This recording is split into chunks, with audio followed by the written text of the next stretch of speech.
Hey guys, welcome back to all again on my YouTube channel Tricky Physics with Sandeep sir. And in this lecture, we are going to discuss about the parallelogram law of vector addition, guys. Parallelogram law of vector addition. क्या है ये parallelogram law of vector addition, guys? क्या है? What is parallelogram law of vector addition? Parallelogram law of vector addition क्या कहता है? पहले तो इसकी स्टेटमेंट देखें. इसकी स्टेटमेंट क्या बोलती है?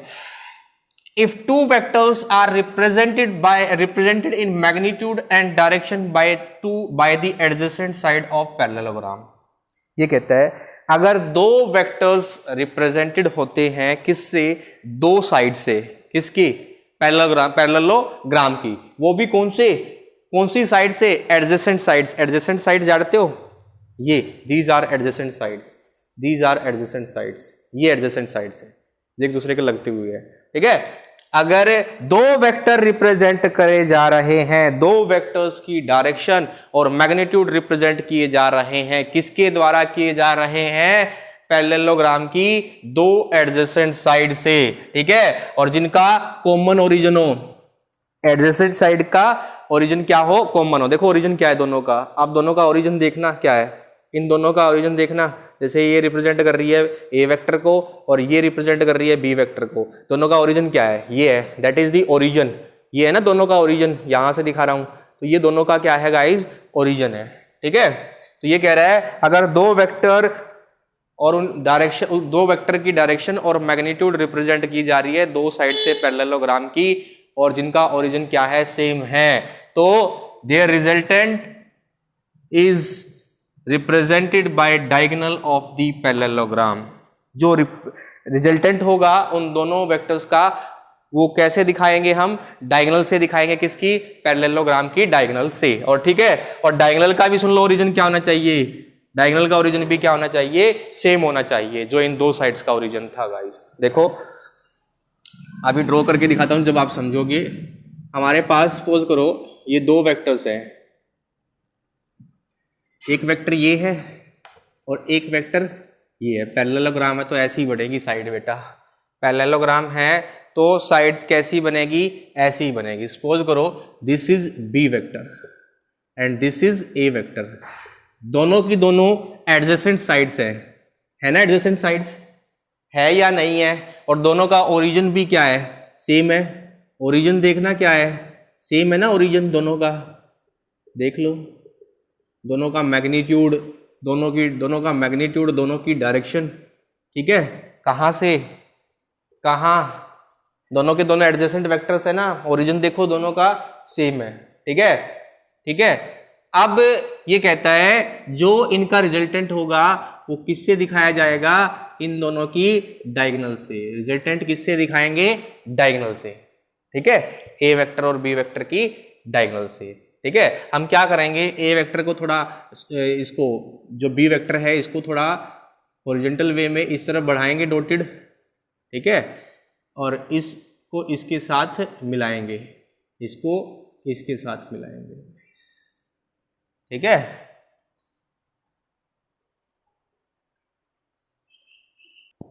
देखना गाइस अभी तक हमने कुछ नहीं किया है. ये ओरिजिन है, इसको, ये बी वेक्टर है, ये ए वेक्टर है, दोनों का ओरिजिन क्या है, सेम है. ये रहा ओरिजिन, दोनों के दोनों एडजेसेंट वेक्टर है, तो रिजल्टेंट क्या होगा, इनकी जो डायगोनल होगी, डायगोनल किसकी, पैरेललोग्राम की. और पैरेललोग्राम कैसे बनेगा, जब हम बी को इधर बढ़ाएंगे हॉरिजॉन्टल वे में और ए को इधर बढ़ाएंगे वर्टिकल वे में. ठीक है, तो हमारे पास क्या बन जाएगा, एक पैरेललोग्राम बन जाएगा. और सपोज करो ये एंगल हमारा क्या है, थीटा है, और ये एंगल बीटा है, दिस एंगल इज बीटा. ठीक है, तो इसके अंदर हम कुछ कंस्ट्रक्शन करेंगे थोड़ी सी. ये कंस्ट्रक्शन की है, इस पॉइंट को मान लो दिस पॉइंट इज एन. ये पॉइंट सपोज करो हमारे पास कितना है, एन है. ठीक है, और ये एंगल हो गया आपका सपोज करो थीटा. ठीक है, अब बी की कंपोनेंट के साथ देखो, वेक्टर आप पढ़ोगे तो ये होगा आपका बी कोस थीटा, थीटा के साथ वाली कंपोनेंट होती है कोस थीटा वाली, और ये कंपोनेंट हो गया आपकी बी साइन थीटा. अब कुछ नहीं है, अब इसके अंदर केवल मैथमेटिक्स है, ओनली एंड ओनली मैथमेटिक्स. इसके अंदर केवल और केवल क्या है, मैथमेटिक्स है. ठीक है, अभी देखना गाइज, ट्रायंगल OCN के अंदर देखो, in triangle OCN, in triangle OCN, in triangle OCN देखना, ट्रायंगल ओ सी एन, ये मेरा ट्रायंगल ओ सी एन, ये वाला ट्रायंगल बन रहा है ओ सी एन पूरा, ठीक है, जिसमें क्या है पाइथागोरस लगाना, हाइपोटेन्यूज का स्क्वायर ओ सी का square is equal to hypotenuse square equal to क्या होता है परपेंडिकुलर, यानी कि सी एन का स्क्वायर प्लस ओ एन का स्क्वायर प्लस ओ एन का स्क्वायर प्लस ओ एन का स्क्वायर। अब देखो ओ एन को आप कैसे लिख सकते हैं, ओ एन ये पूरा कंप्लीट, ठीक है, यहां तक इसको कैसे लिख सकते हो, O C square is equal to C N square plus O N को लिख सकते हो O A square, sorry O A plus A N का स्क्वायर, ये लिख सकते हो guys, O A plus A N का स्क्वायर लिख सकते हो। और देखना ओ सी हमारे पास क्या है आर है, तो आर का स्क्वायर किसके बराबर, सी एन का स्क्वायर, सी एन का स्क्वायर प्लस ओ ए की वैल्यू देखना कितनी है, ए प्लस ए एन का स्क्वायर, इसको इक्वेशन नंबर मान लो first, this is equation number होगी आपकी गाइस कौन सी, फर्स्ट इक्वेशन होगी, ठीक है। अब देखो ट्रायंगल सी ए एन के अंदर, इन ट्रायंगल सी ए एन, ठीक है, in triangle C A N, ये triangle C A N triangle, in triangle C A N देखना थीटा की वैल्यू निकालनी है हमें, यहां से sine theta, sorry sine theta की फॉर्म में निकालना है और कोस थीटा की फॉर्म में वैल्यू निकालनी है। तो साइन थीटा की वैल्यू कितनी होगी, साइन थीटा वही सोना चांदी तांबा पंडित बद्री प्रसाद हर हर बोले, ठीक है। तो यहां से साइन थीटा की वैल्यू कितनी, परपेंडिकुलर अपॉन हाइपोटेन्यूज, परपेंडिकुलर कितना है सी एन और हाइपोटेन्यूज कितना होगा ए सी या सी ए, ठीक है, हो जाएगा, हो जाएगा ना, ठीक है। तो ए सी की वैल्यू, ए सी की वैल्यू किसके बराबर है, बी के बराबर है, तो sine theta is equal to C N upon B, तो C N comes out to be B sine theta, ठीक है। हमें क्या निकालना है, सी एन की वैल्यू चाहिए, तो सी एन की वैल्यू हमारे पास आ गई इसमें पुट करने के लिए, ठीक है। हमें ए एन की वैल्यू और चाहिए अभी, तो इसी ट्रायंगल के अंदर क्या करेंगे, उसके लिए कोस थीटा की वैल्यू निकालेंगे, cos theta is equal to base upon hypotenuse, base कितना है ए एन अपॉन हाइपोटेन्यूज कितना है ए सी, ए सी, और ए सी की वैल्यू कितनी है बी है, तो cos theta, sorry A N कितना आ गया आपके पास, ए एन की वैल्यू आ गई ए सी कोस थीटा, ए सी कोस थीटा, और ए सी की वैल्यू कितनी है, ए सी की वैल्यू किसके बराबर है, बी के बराबर है, तो A N is equal to B cos theta आ गया, ए एन की वैल्यू कितनी आ गई, बी कोस थीटा आ गया गाइस। तो आगे देखना guys, put the values of C N and A N, C N और ए एन की वैल्यू पुट करोगे इक्वेशन नंबर 1 के अंदर, after putting we get R square is equal to C N की वैल्यू, सी एन की value B sine theta का square, ठीक है, प्लस प्लस ए प्लस और ए एन की वैल्यू बी कोस थीटा, ठीक है। तो स्क्वायर होगा इसका, तो स्क्वायर खोलेंगे तो क्या बनेगा, B square sine square theta plus A plus B का बी कोस थीटा का स्क्वायर है, तो A square plus B square cos square theta plus 2ab cos theta, ठीक है गाइस। अब आप जानते हो, क्या जानते हो, sign square theta plus cos square theta की वैल्यू होती है इक्वल टू 1। तो यहाँ से देखना इन दोनों के अंदर से बी स्क्वायर कॉमन, और अंदर क्या बचता है, इसको क्या लिखेंगे, R square is equal to B square common निकाल लिया, sine square theta plus cos square theta guys, ठीक है, और साथ में प्लस A square plus 2ab cos theta, ठीक है, और इसकी वैल्यू होती है 1। तो हमारे पास आर स्क्वायर की वैल्यू आ जाएगी B square plus A square 2ab cos theta. अब मुझे थोड़ा अच्छा लगता है, तो अच्छे लगने के लिए मैं क्या करता हूँ, आर स्क्वायर को लिखूंगा A square plus B square plus 2ab cos theta, ठीक है गाइज, ये आ गया मेरा रिजल्टेंट।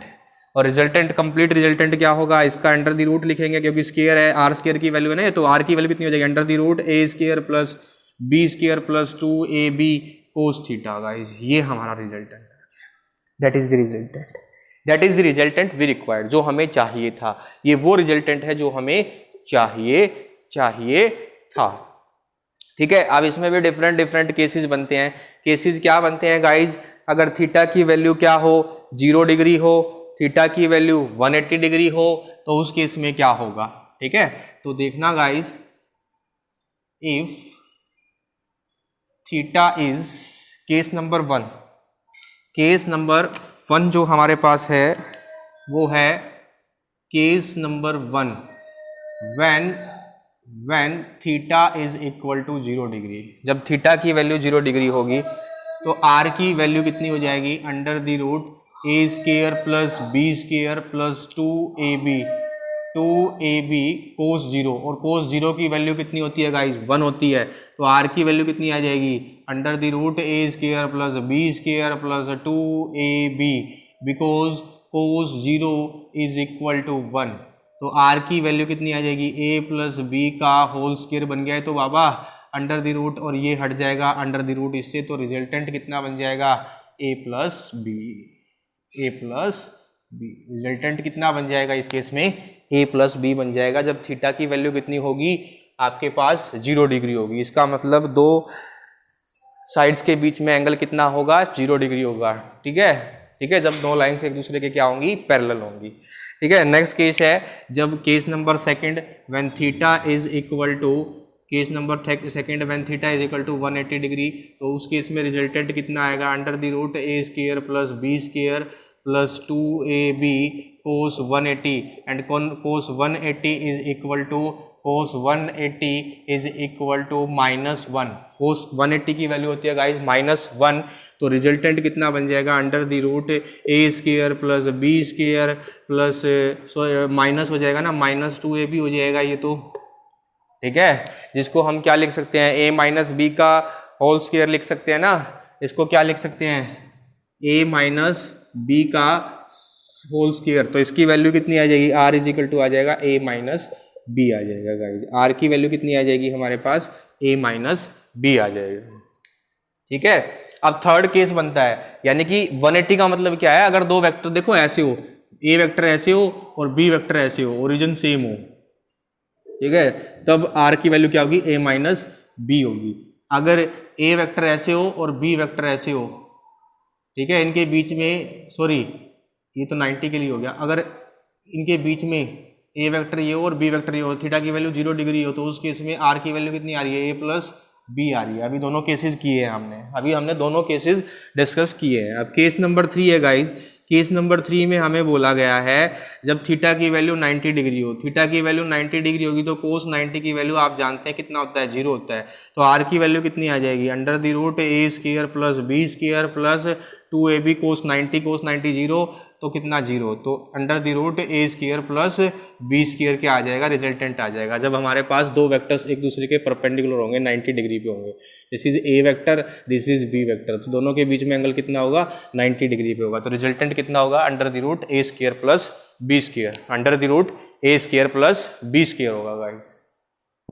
अगर कोई आपसे डायरेक्शन पूछ ले तो डायरेक्शन क्या होगी आपकी इस केस में, डायरेक्शन कितनी होगी, डायरेक्शन होगी tangent beta is equal to perpendicular upon base. Perpendicular कितना है, cn है, बेस कितना है, on है। अब cn की वैल्यू आपने पता है कितनी निकाली थी, cn की वैल्यू b साइन थीटा निकाली थी, b साइन थीटा निकाली थी, अपॉन on को क्या लिख सकते थे आप, oa प्लस an।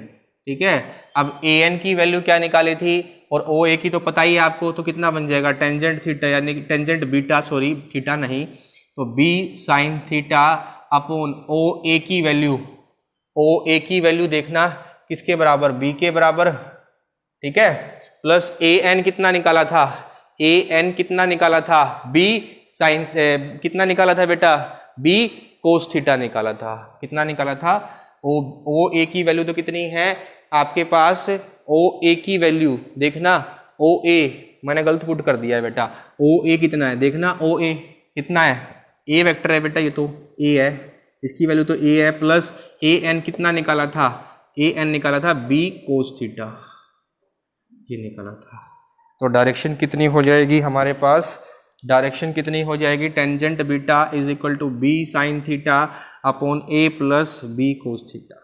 तो ये था हमारा guys parallelogram law of vector addition, इससे रिलेटेड जितने भी न्यूमेरिकल्स हैं आपने सारे के सारे न्यूमेरिकल्स अपने प्रदीप की बुक से सोल्व ट्राई करने हैं, और इस आर्टिकल की और triangular law of vector addition के भी न्यूमेरिकल्स की भी प्रैक्टिस करनी है, और दोनों आर्टिकल्स की भी प्रैक्टिस करनी है। दोनों ही आर्टिकल्स जो हैं एग्जाम पॉइंट ऑफ व्यू से क्या है, इंपॉर्टेंट है गाइस, ठीक है।